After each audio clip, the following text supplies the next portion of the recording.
Hello, human peoples. You're listening to the podcast network of Gamefully Unemployed. To support us and gain access to great exclusive podcasts like Fox Mulder is a Maniac, Tom and Jeff Watch Batman, Star Trek The Next Futurama, and our latest show, Spiel Boys, head over to patreon.com/gamefullyunemployed. We do game streaming, movie nights with our patrons every Friday night, and you can even commission your own podcast about anything you want. Literally anything, within reason, and we have to do it. You are quite frankly out of excuses not to go visit patreon.com/gamefullyunemployed. That's patreon.com/GAMEFULLY unemployed, which is spelled like it sounds.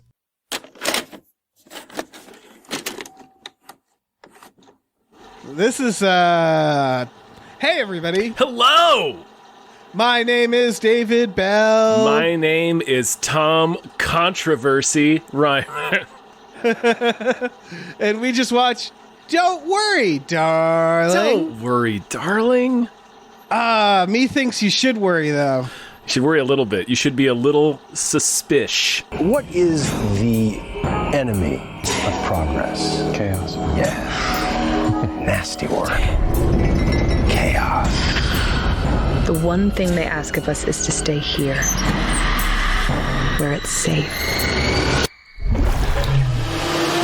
Okay, so spoilers. Yeah, obviously, We're going to spoil the balls out of this movie. It's been out for 2 weeks now. Steeped in controversy, just the hottest goss swirling around this film. Goss that, let me tell you, I don't care about. Right, yeah, I don't care. It has a pretty good audience review, like a rating from what I can tell on like Rotten Tomatoes, and then like Metacritic and critic stuff is like pretty bad. It's real average or scores in terms of reviews. Yeah, so it's personally, I was a big fan of Booksmart and Olivia Wilde. Yeah, which doesn't. All right, so I guess let's just get into it. Tom, how did you like this movie? I thought this movie was. I thought this movie was okay. I liked a lot of it. There's a lot of parts that I didn't like, or that I thought were sort of. I think it's. Yeah. I think it's a bad script.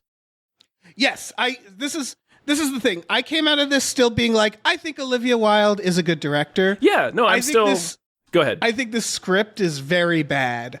Or maybe not very bad, but it's not great. And overall, I'm kind of with you where I'm like, I enjoyed it, but I don't think it was very good. No, it was weird this is the last thing I'm going to say about all the hot goss. It was weird that it was around this movie. It's just kind of like a pretty standard thriller, you know. No, there's some cool ideas in it.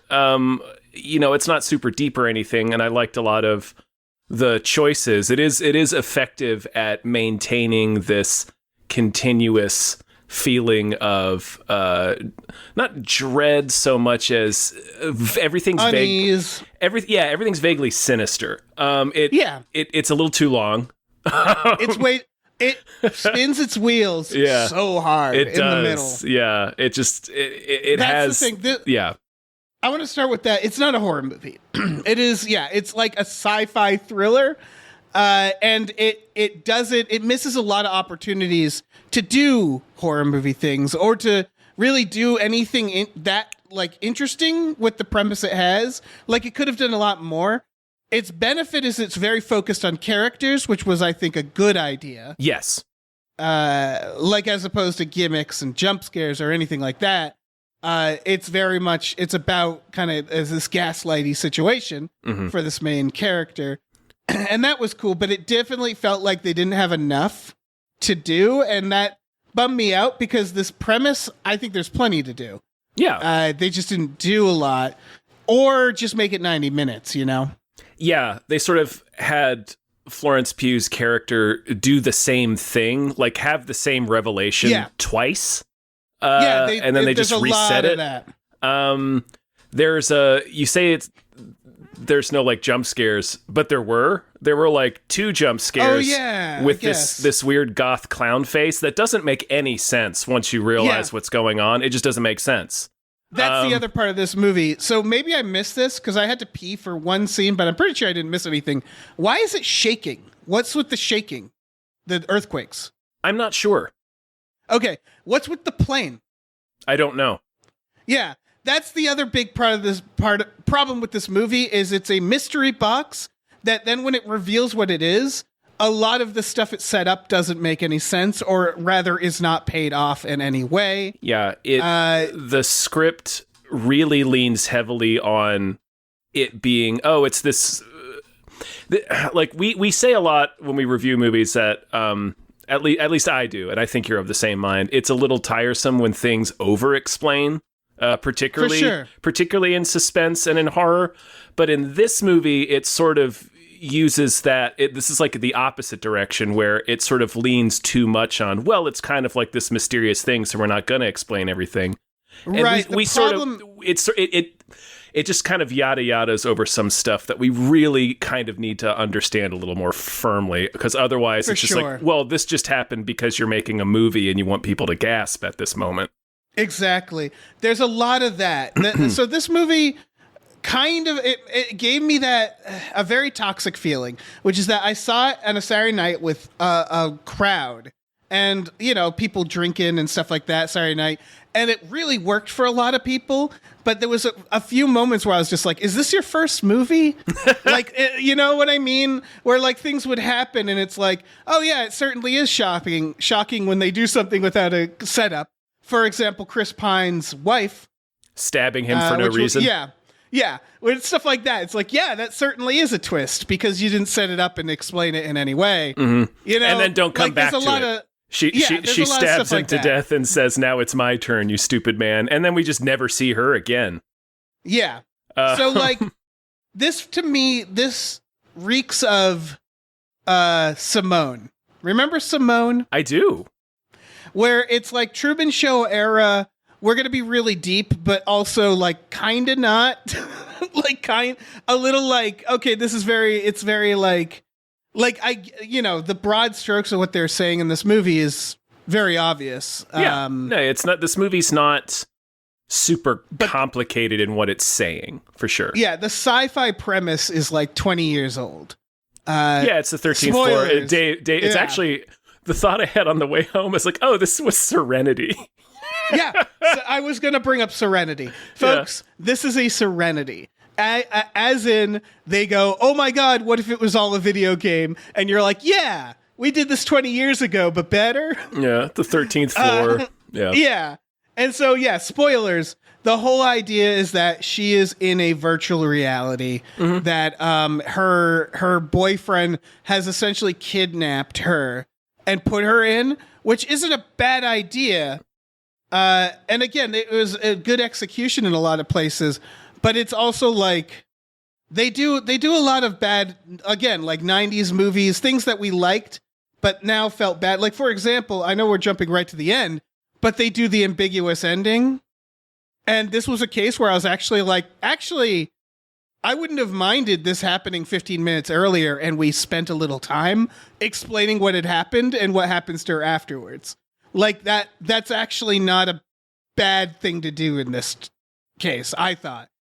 Little things like that. But they were like, we have to end ambiguously. And it's like, but it's not ambiguous. Like, it's not actually ambiguous to end there. Mm-mm. Does that make sense? Because it's like, we sort of know what's going to happen. Right. After. They're just sort of skipping over having to do the denouement. Like they're sort of, it's like what I said earlier about kind of using the mysterious angle as a crutch. Because like the ending's not ambiguous. She gets out and then it just ends. It ends with like her kind of seeing what you see when you enter the simulation and exit the simulation. Right. It's this weird synchronized video. And then we hear her take some breaths as if she, is just waking up. So it's not like we know what happens, but it's like ending it there. The only thing it serves is so you don't actually have to have a denouement, so you don't have to explain anything. And that's what I think. I know. Again, we're jumping right to the end, but the stabbing of Chris Pine, stabbing doesn't make sense. Like because they were like, we have to have him be punished. Yeah. So what I would have rather seen is a version where she gets out and then we see the fallout. and we see what he looks like in the real world, and he's like, you know, all like gross looking. And like if we saw like a little bit of that, I think that'd be more interesting. That would have been fun, yeah. This movie, it's exactly because nobody's confused by the end, right? I knew exactly what had happened. And so what we're talking about is that they don't explain a lot of stuff, not because it's like, ooh, the mystery is the point, or you don't have to know, more because it felt like they didn't know how to explain it. There's a lot of, the movie doesn't hang together logically. Not really. And so you can excuse a lot of it. Because a lot of the movie's told entirely from Florence Pugh's perspective. Her name's Alice. And Alice is starting, like, the simulation's grip on her is starting to break. So she's seeing and experiencing weird shit. And that's all fine. Like, you can explain away the surreal stuff that she encounters as a glitch in the Matrix, because that's what the movie's about. She's sort of waking up from this gaslighting situation. Yeah. To briefly explain what the movie is, it's Truman Show plot, where it's an ideal society. The wives are told, don't go past this point. All the husbands go to work in the desert. And what we learn is that they're all in a simulation, and the husbands are waking up to go like actually in the real world work their jobs to afford their shitty apartments. to pay their VR subscription. Like exactly. to pay for their online game that they have all... with the exception of Olivia Wilde's character, who we learn is there voluntarily, all of these women have been abducted. Like, this is trafficking. Yes. And it's the idea is Chris Pine is like this like online guru. I know Olivia Wilde said she was based on Jordan Peterson, which I actually want to talk about that. But having someone who just looked a great deal into Jordan Peterson, I want to talk about that. Mm-hmm. So the idea is that he's basically made all these incels kidnap women and make this like 50s style, but a little more, you know, like more modern too. Like they're not, you know, it's not 50s sensibility, but it's that aesthetic. And they're all in this virtual world, and most of the women don't realize it. It is that sensibility. So they're kept as housewives. It's that sensibility in terms of gender roles. Yeah, absolutely. Yeah, it's not like it's not racist like it was. Yeah. But everything, but like, you know what I mean. But and it's also a lot more sexually, less sexually repressed. Sexually open. Yeah, it's everybody. You can tell that they're kind of modern people. Yeah, exactly. Seemingly trapped in this out of time place. Right, and we would get in a flashback that I didn't understand, because they do this thing where she, like, her memories come back, but some of the scenes she's not in. Yeah. So it's just a narrative dump. It's a lot of bad storytelling in that sense. And we'll get in, like, a lot of the actual nuts and bolts of the script, I think, are bad for these reasons. The story doesn't make a lot of sense. Like, it's... Yeah, she's like a doctor. She's a surgeon, and she's a surgeon who lives in this shitty apartment. And I was like, what's going on there? Well, she lives with him. Like that's very quiet stuff that the movie was commenting on. Like we see a glimpse of. All right, let me get this other point out of my head first. Yeah, sorry. Just about the logic of the movie, like okay, it's a VR simulation. Yeah, okay, whatever. Like I don't need to know why that exists, but like.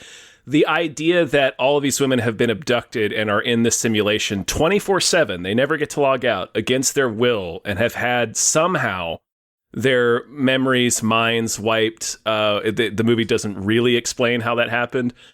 No. But it's like, it doesn't make sense how nobody's looking for Florence Pugh, you know? Like she's got a family, she's got friends, she has an established career, and she's a surgeon. She's a doctor, very successful, presumably has friends and family, and what we learn is an oddity. Her boyfriend, Jack, is her husband in the simulation. So they actually have this relationship. So if nobody knew where she was, they'd be fucking knocking on Jack's door, asking him where she's at. Like it doesn't make logical sense how he would be able to keep her captive in the way that they show us. Like if they'd never showed us what was going on, I wouldn't have this question. But because they specifically show us that Jack is barely getting by, working, minimum wage and living in a very rundown apartment where he's keeping her strapped down in this bed in the simulation 24/7. Right. So like he's not he's not keeping her in some high-tech facility. He's just keeping her at home where he lives. What I was talking about is when they show the flashback when she's a surgeon, she's also living in like this shitty little apartment. I was like, that's weird. Yes. What I was going to comment on that is the movie talks a lot about making sacrifices. And the movie talks a lot about how, like when Chris Pine is spewing his bullshit, he's like, we got to make important sacrifices. Even though it hurts, you're sacrificing something for the greater good of something else that's better than yourself. And then he's also talking about the brave duty of the wives here is to support us. We ask a lot of them, you support us. We come home. You're a shoulder to cry on. You're somebody to listen to us. You make our meals for us. When they show us her coming home as a surgeon to the apartment where she lives with Jack, it's showing that he is not doing any of those things. Exactly. It's showing the hypocrisy that he could be he's like, I'm hungry. Why didn't we, like, he could have made a meal for her. He could have made a meal. She's the breadwinner. Yeah. And she's making a sacrifice to live there with him because she wants to be with him. Right. But he's not meeting her even a fraction of the way. Like when she comes home, he's not taking care of himself. He looks like shit. Like his hair's all stringy. He's unshaven. Right. He's dirty. Whereas when in the 50s world, when Jack comes home, Florence Pugh looks like she's ready for a magazine shoot and greets him at the door with a drink. Has dinner ready, asks him about his day. He doesn't do any of that shit.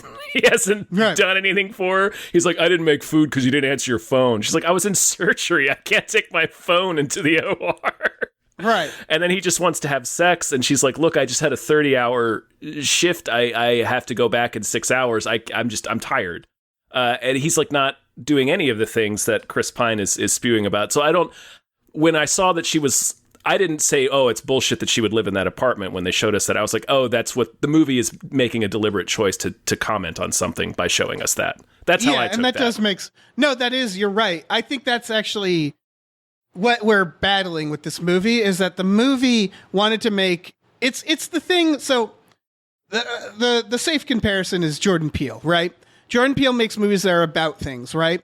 And what he likes to do is hide that in another plot, it's the elevated horror thing. Yeah, I would say that the problem with this movie is that, unlike Jordan Peele's stuff, this can't merge those two concepts enough.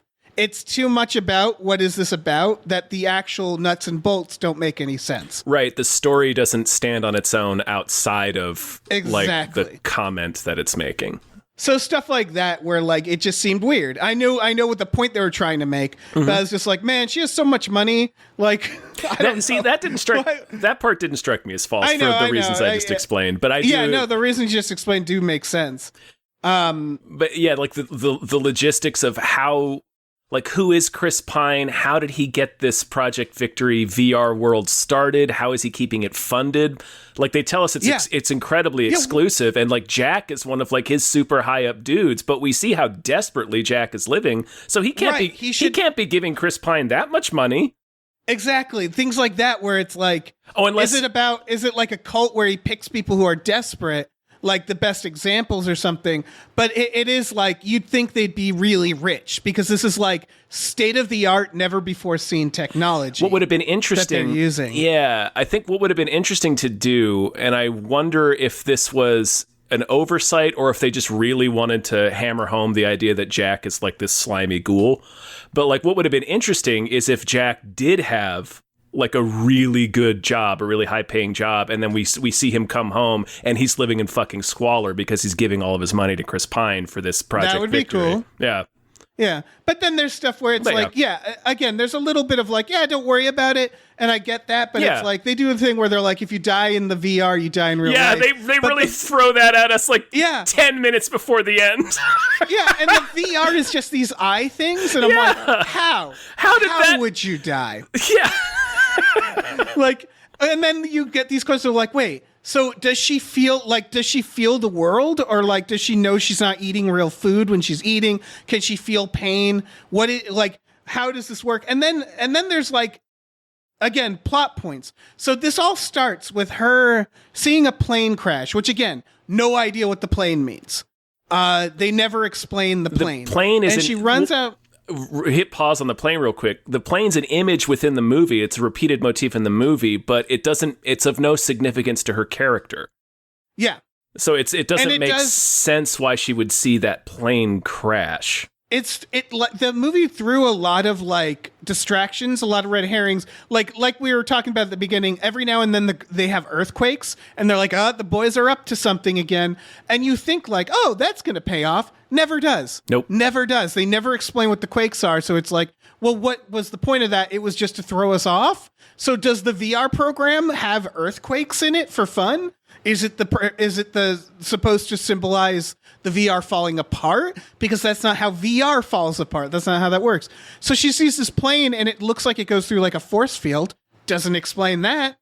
Like that, I guess it glitches. It crashes. She runs out and she touches this building that's up on a mountain. What we learn later is that's how you exit. That's how she exits. Like we see the husband's exit. They just drive in a caravan into the desert, and we hear a voice start to cast like, "Okay, prepare to exit simulation in 10, 9." Right. They're nowhere near that building. Right. And so and then there's this idea at the end. There's a chase where they try to get her not to go to the exit. And I was thinking like, well, it's VR. Can't you just like bring her avatar back? Like that you can physically change the world, can't you? But sure. The other really funny part of that car chase is she's being chased by their little red goblins, who I assume are programs. They're little Agent Smiths. Right. She's outrunning them, and then driving headlong right for her is the Doctor, who we learn is like created Project Victory alongside Chris Pine. He's like Chris Pine's. Right. He's Chris Pine's Steve Wozniak.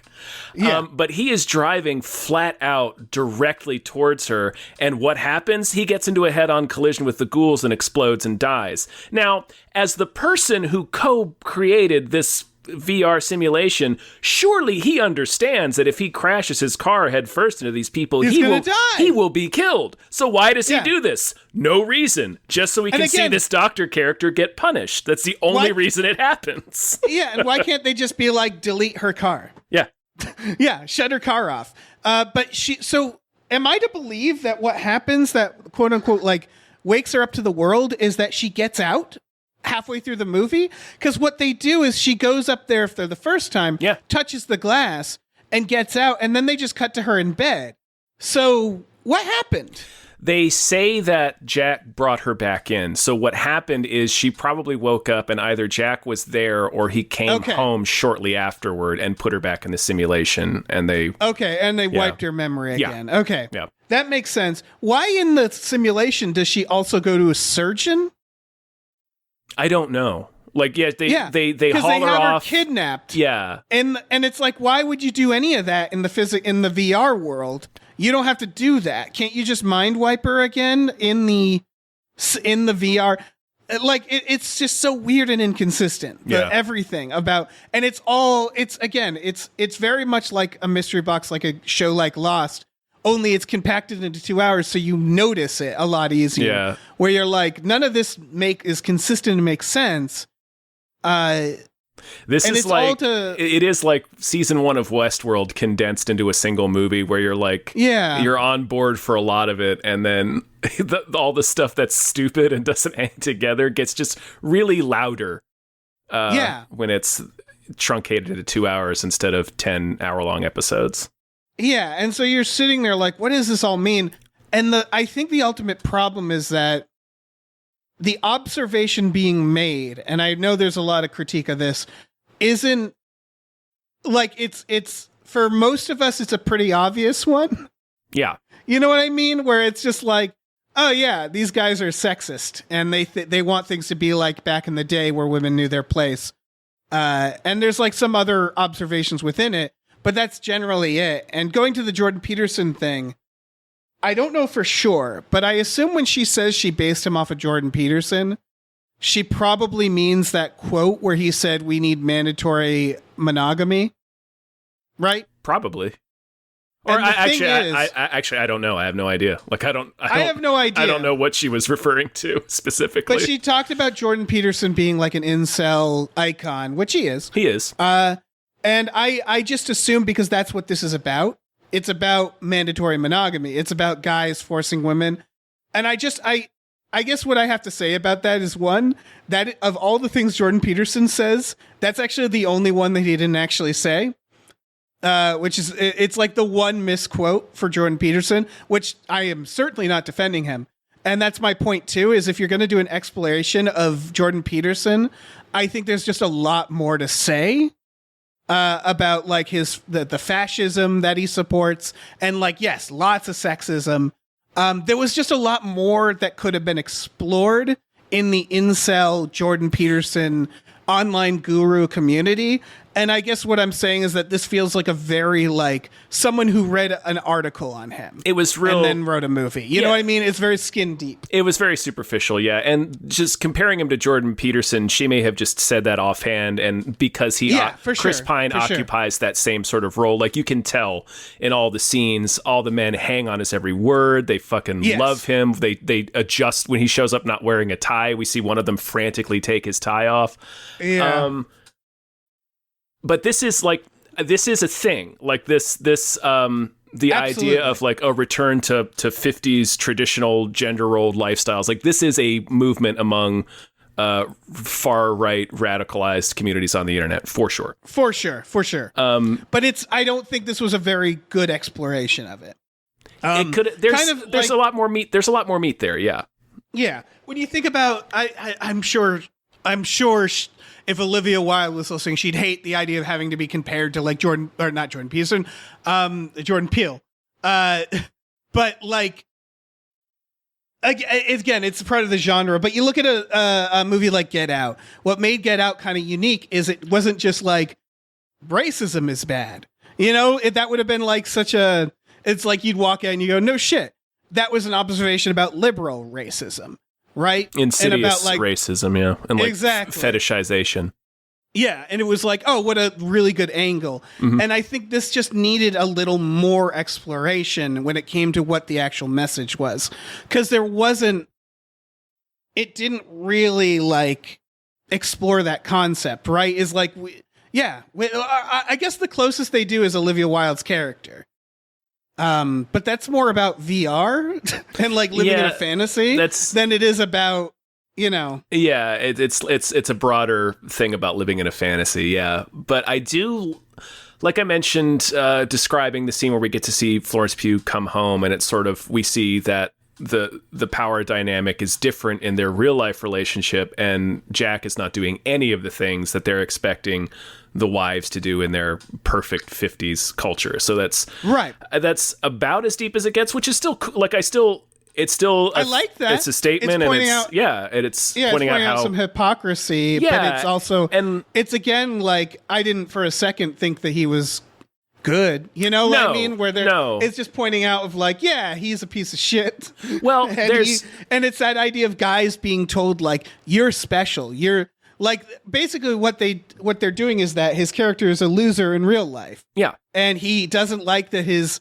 girlfriend's successful, so he's creating a fake reality where he's the successful one. Mm-hmm. But in reality, he's still the loser. Yes. He's still the beta cuck, as they would say, you know? Indeed, yeah.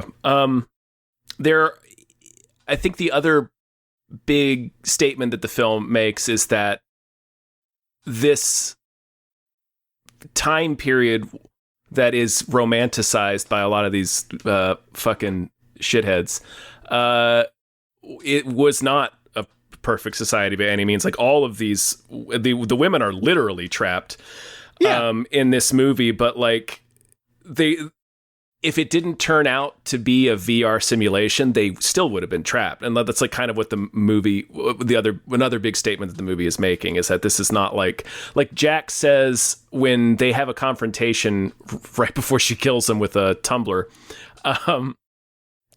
He's like, no, I did this for you, like, because you're working all the time and you're so unhappy, you hate your life. And it's like, well, no, it's not that. It's that it's like, we saw the scene of them together. So it's like, it's not that she's unhappy. She is overworked and overtired. But she's unhappy in the relationship with you specifically. Like, it's not that she's unhappy with her life. But this is where I wish the movie had done some interesting stuff, because so here's the thing, is like a person like Jordan Peterson or Chris Pine's character, what you need to point out is that they are appealing to people, right? Yeah. And I think what the movie tries to do a little bit, but just doesn't really complete, is the idea that we, like, obviously the 50s weren't great for women. We know this. And so pointing that out doesn't really have to be made.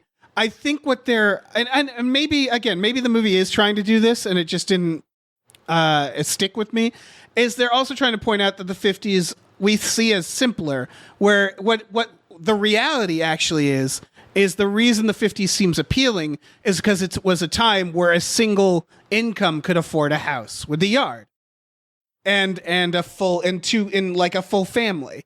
And like it feels like they very consciously show, like, she's a surgeon, she goes home to his shitty apartment, and their life is like not fun. It's not suburban.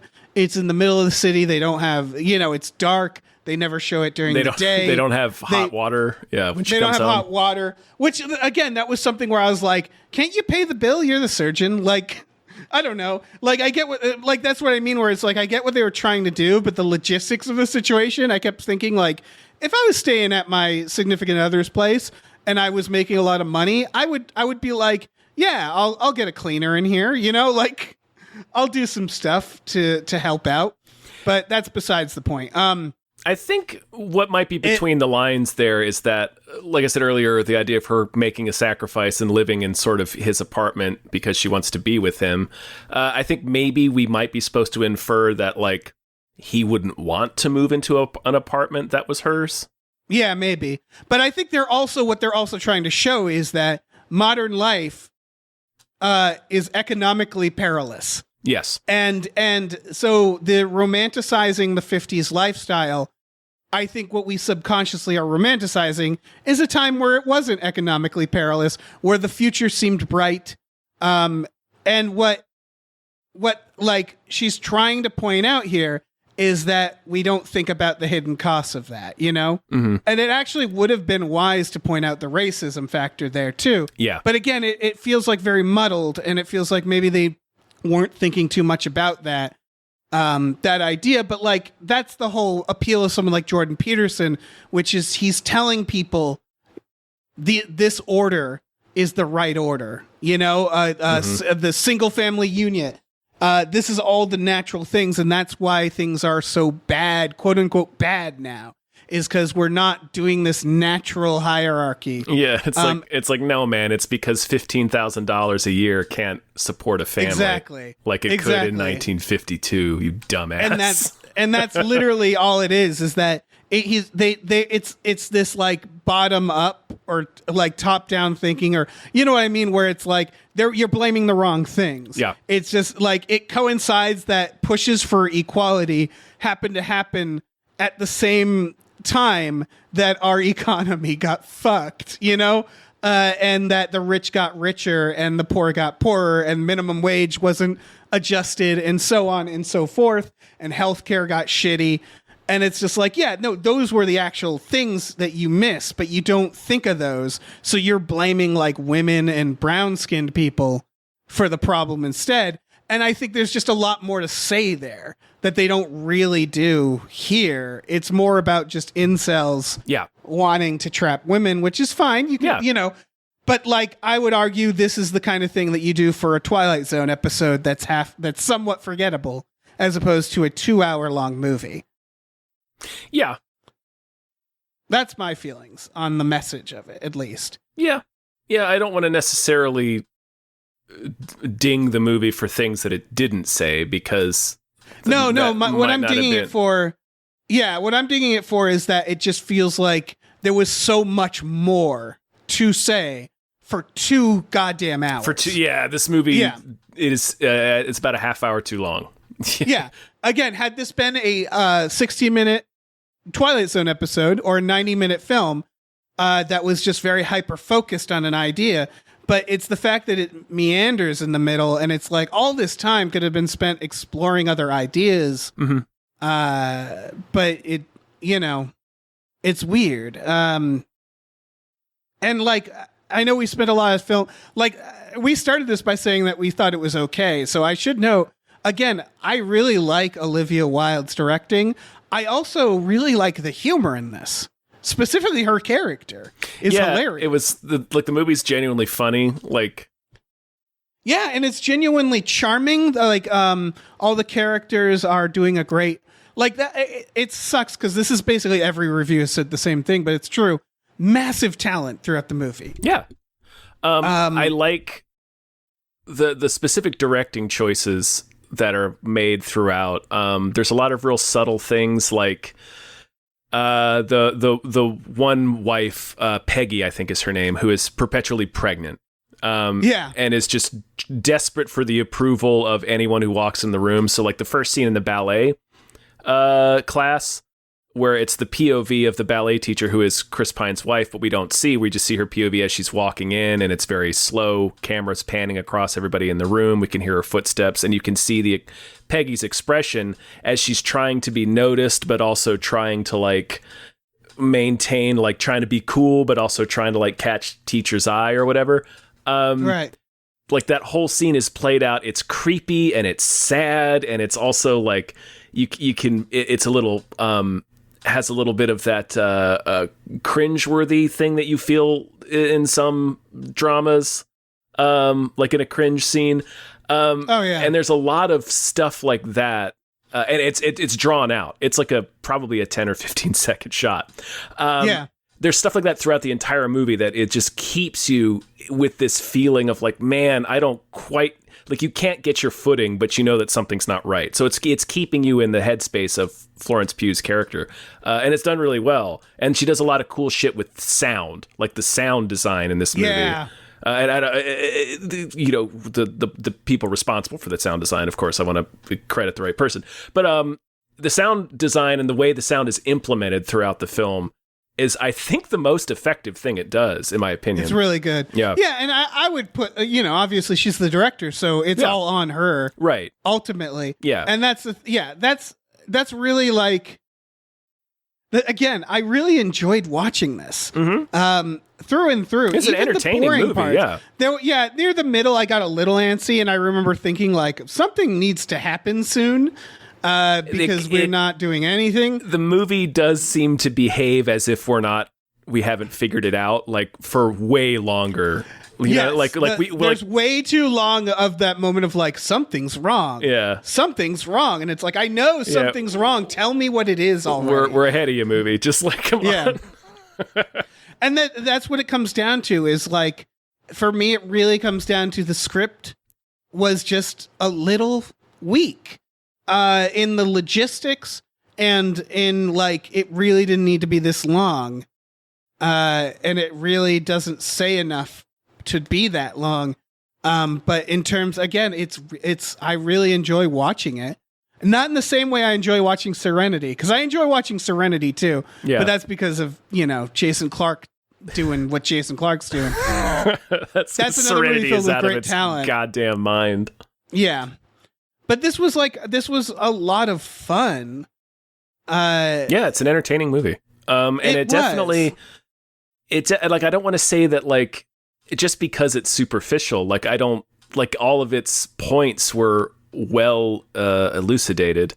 Right. Also, I mean, very effective. We're two guys, and this movie is about being a woman in a certain situation. Yeah. So maybe it says a lot more, and it just went whoop right over my head. You know what I mean? Like that's 100% a possibility here. Mm-hmm. You know, I like to think I'm a bright apple, but you never know. Yeah. I could be a real idiot. You know, Tom, I could be a real fucking idiot. Oh yeah. No, Tom. I have that on a shirt that I'm wearing right now. Yeah. So like, it does feel like a movie about, specifically about being a woman, but it's just that I think the reason I don't feel too much like I was lost is it's about, again, it's that we're talking about an incel community and Jordan Peterson stuff, something that like me and you have both personally spent a lot of time researching and thinking about. Yeah. So, like, that's what I mean, is that it felt like ultimately like there was just more to say here.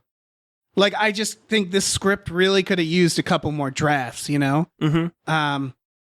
I've seen people just basically say, yeah, this could have, if you cut it down to like 90 minutes and like really focused it, you could have gotten like a really, really strong film here. But it just, yeah, it feels like it just needed a little more work script wise. Yeah. But like Olivia Wilde, I can't wait. I once again can't wait to see the next thing she does. Yeah, hopefully. Yeah, hopefully. Jesus Christ. Booksmart was really fun. And I that's the thing, is like the humor in here, like she's clearly very good at comedy. Mm-hmm. But I think she is good at thrillers, and I want to see her do even more like horror stuff based on this. Mm-hmm. This was a delight to watch in terms of the directing and the performances, for sure. Yeah, it's just meandering. And some of the plot holes just are a little difficult to overlook. If they're either plot holes or they needed to explain them, you know? Yeah. Because it's being too mysterious in a lot of things. That fucking plane. Yeah, the plane. Why Chris Pine's wife stabs him. Yeah, seriously, you can't just have a character do that, because everything she sets up is the opposite. Yeah. Everything, they never set up the idea that this wife might resent him. Mm-hmm. She just stabs him. Seems like a true believer, in fact, throughout. Yeah. And then they give her scenes where she defends him. Yeah. Yeah, and then suddenly she stabs him. It's like, now it's my turn. It's like, oh, okay. Yeah, there's a bit of that throughout. I would say the main character, there's that scene. Fuck, what was it? It's like after the slitting throat, and she talks to the therapist, who's actually just the programmer guy. And then that night, the confrontation dinner, mm-hmm. There's like this beat where she's like, everything's okay again. And then she confronts him again. And you know, like that probably was her plan, but they don't set it up enough that it's like a little whiplash with her character going like the way it would go from like everything's normal to everything's not. And like we said, like at one point they reset her, and then she just has to be reminded again out of nowhere. And it's like, what was even the point of that? Like just cut that whole part out. Mm-hmm. And then you can shorten the movie. Well, and it's by stuff like she's reminded because Jack starts humming the song that she's been humming, and it's a song that they sing together in like their real life. Right. It's like, maybe don't sing that song, Jack. I don't know. Right. So yeah, for people who haven't seen it, like what happens is she starts to figure it out that they're all lying to you, yada yada. And she goes to Jack and she's like, let's just leave. And he's like, okay, fine. And they get in the car, and then he's like, I'm so sorry. And he's crying. And the NPCs that we learned, the guys in the red suits, drag her away. And the implication that they're trying to show us is that this, like, they're trying to hide that it's a simulation. So then they do this like surgery scene, and then she shows back up and she's like, everything's fine. I'm fine again. And so first of all, as we already asked, what is that surgery? Because it's a VR.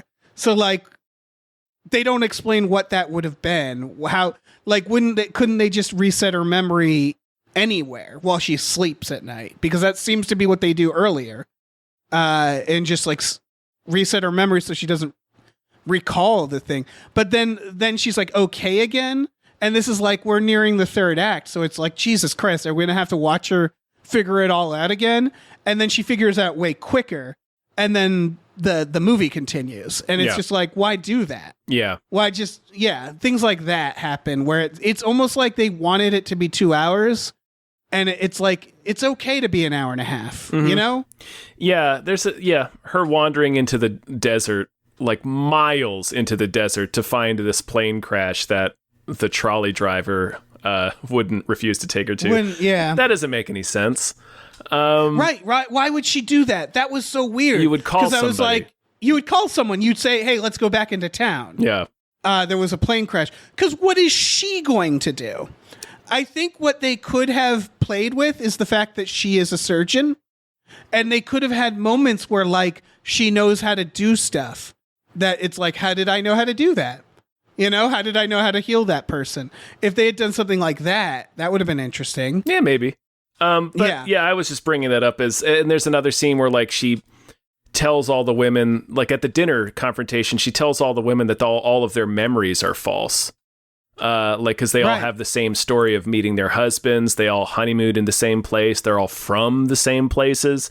And yet right after that, she goes to Jack and is like treating him like he's her husband and they're in love and that they need to escape this place together. And it's like, well, if you like, aren't you suspicious? Right. Like they also never show her discover that. She just sort of says it at the table and it's like, oh, that's true. Yeah, it comes out of nowhere. Yeah, yeah. That doesn't. I didn't necessarily need setup for that because we can just infer that these are all conversations that these women. We see that these women spend every. Wouldn't a better version be that you keep hearing the stories? Yes. Like, and then her saying like, "Isn't that weird?" Like, like starting to discover it out loud with them. Like there's just stuff that I think it would have been. And also at the end when all the husbands flip out, the women start to seem like they're waking up. Yeah. But they don't really like, it would have been better if it was like all the women slowly figuring it out. You know what I mean? Like, if it was some sort of like rejection like that. Like Pleasantville. Yeah. If it was more of a Pleasantville. Yeah, exactly. There was just a lot of stuff that could have been done. And then narratively, it is like characters kind of just do stuff every now and then and things just sort of happen that don't get explained. It really is the script. Did your audience, I don't know why, my audience clapped when they hit, what's his name? Nick Kroll? Yeah. They clapped and I was like, wait, what do we have against Nick Kroll? What was that? He's a scumbag in the movie. He's a little rat. Yeah, he is. Yeah. He is, but they all are. Yeah, but I think that was it, yeah. I just found that very funny. They kind of make him the most obsequious. Yeah, they do. Like he's really kissing Chris Pine's ass and he's shitting on the new guy. He's a real weasel. Yeah, he's a weasel. So like, yeah, sure. When he gets hit with a car, you're like, fine, fuck him. Yeah. I don't know. Yeah, there's just, I don't know. It's weird how it is both meandering and then like the things of her like with the plane and stuff feel rushed. They do this thing where they act like Chris Pine is elusive, but then he's just there and always available. So they never have a part where he's like, where they're like, you're never going to meet him. Don't act like you're going to meet him. And then that guy meets him like immediately in an hour. Yeah. And stuff like that, where it just felt, again, the nuts and bolts, the logistics of the movie were just a little off throughout. That it wasn't a very strong it wasn't a very story. Good, it was just a very good story. Yeah. That's ultimately the complaint that it sounds like we both had with the film. Yeah. Yeah. Which is a shame because tons of talent, really well directed. It's entertaining. And it's entertaining, for sure. Yeah. There's for all the reasons that we said. Yeah. And it's, it has a lot of parts that I enjoyed. Yeah. I would probably still, if somebody, I would probably still recommend this movie to somebody. If they, hey, was that movie any good? Like, yeah, watch it. Yeah, no, it's one of those. It's like, I wouldn't rush out to the theater for it, but it's one where it's just like, yeah, I had fun. I'll probably watch this again sometime. Yeah. Because I enjoyed the humor. I really liked the style. It's just like, yeah, it's not, again, it's going back to, I really enjoyed watching it. I recognize that it's not a particularly good movie. It's the equivalent of like how you like Venom, where you're like, there's issues with the writing. It's cheesy. Yeah, I understand that Venom is perhaps not the best movie. Yeah, but you don't need it to be. And so like, and it's along that lines where it's like, yeah, this movie falls apart logistically. And it's a little too long, but it's a fun ride. Yeah. Yeah. It's more noticeable when you're making a thriller. For sure. Like and when the logic beats need to kind of hang together. Yeah. And when you're like asking so much in terms of the mystery box, Yeah. Again, I think it would have been more fun to have a version where she woke up and then you see Chris Pine getting like arrested. Or like, that would have been fun. It would have been fun to see like what real life Nick Kroll looked like. All in their little rat holes. Yeah. And like, that's implied, but it's like, I would have rather spent time on that. And then like less, because we're talking about how it could be presented in a fun way, but you also could hammer even further home the idea of all these women being prisoners by showing like, well, what situation are these women actually in real life? Oh yeah. There's a lot of... You could have had a pretty horrific ending with that. Yeah, and I think it's... The fact that they end it where they did, for me, really spoke to, like, that they wanted a type of movie, and they were sort of working backwards. Because that sort of ending is like, when you make, like, a deep, or like a sci-fi or a mindfuck, a Cube, if you will, or an Existenz, or that era... or a Matrix, where you end on that ambiguous moment that makes people go, oh shit. Like, that's what they wanted, but it just wasn't ambiguous. Mm-hmm. And it's like, well, you might as well just complete the story.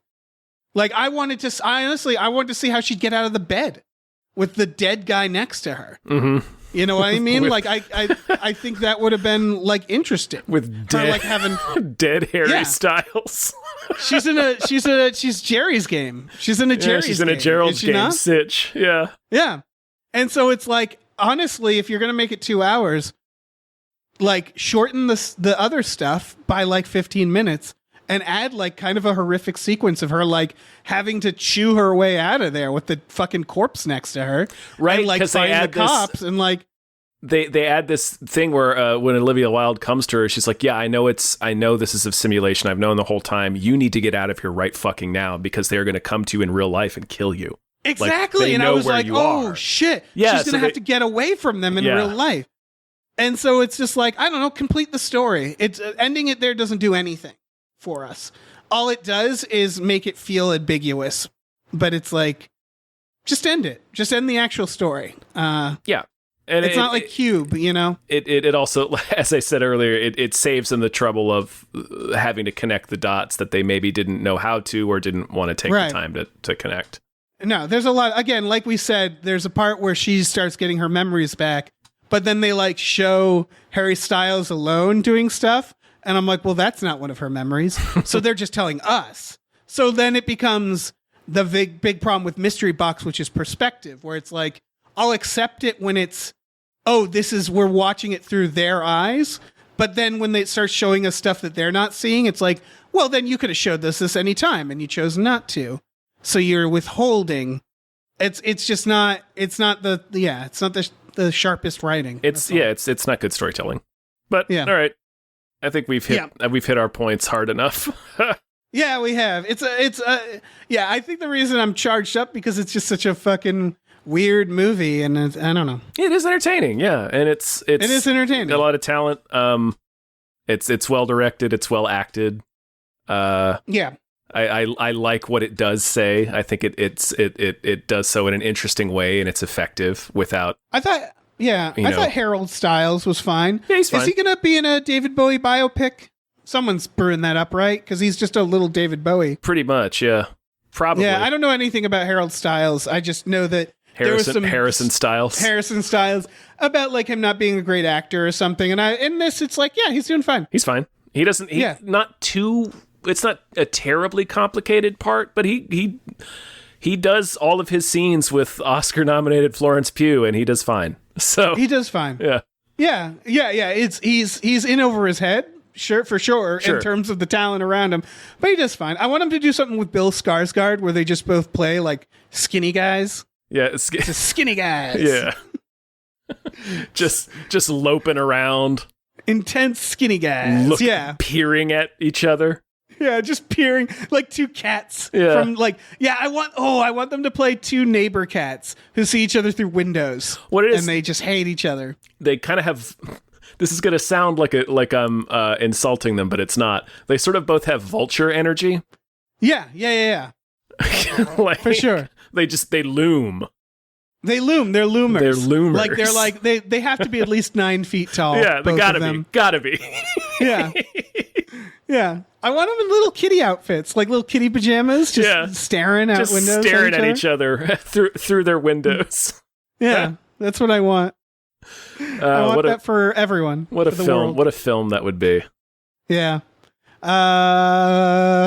Listen. Yeah. Hey, Tom, let me tell you about our Patreon. Do it. Patreon.com/gamefully unemployed. GAMEFULLY unemployed. You go on there for $5 a month. You get access to a bunch of exclusive podcasts like Tom and Jeff Watch Batman, Fox Mulder's a Maniac, Star Trek The Next Futurama, and Spiel Boys. We watch movies with our patrons every Friday night. You can make custom We Just Watched episodes and custom podcasts, all sorts of things on there. So check it out. Yeah, check it out. We also have a store. Head over to GameFitUnemployed.com where you can find a link to our Teespring store where we have all kinds of cool original artwork and designs you can get on t-shirts, mugs, stickers, posters, all sorts of things. Slap your two Pride Open peepers onto that. You could make us, on the Patreon, you could make us watch The Lazarus Project. Remember that? I didn't see it, but I know that Olivia Wilde's in it. Yeah, and Donald Glover. Okay. Remember that Donald Glover's in that? No, why would I? Dave, I just got through telling you that I haven't seen it. It's not great. That's my review of The Lazarus Project. The only reason I know that Olivia Wilde is in that film is because the poster is just her face. Just her face. Yeah. So, it's about bringing her back from the dead, and then she's like magic or something. I assumed. Yeah. It's fine. It's fine. Sure. Glad we ended with that. Yeah, fuck it.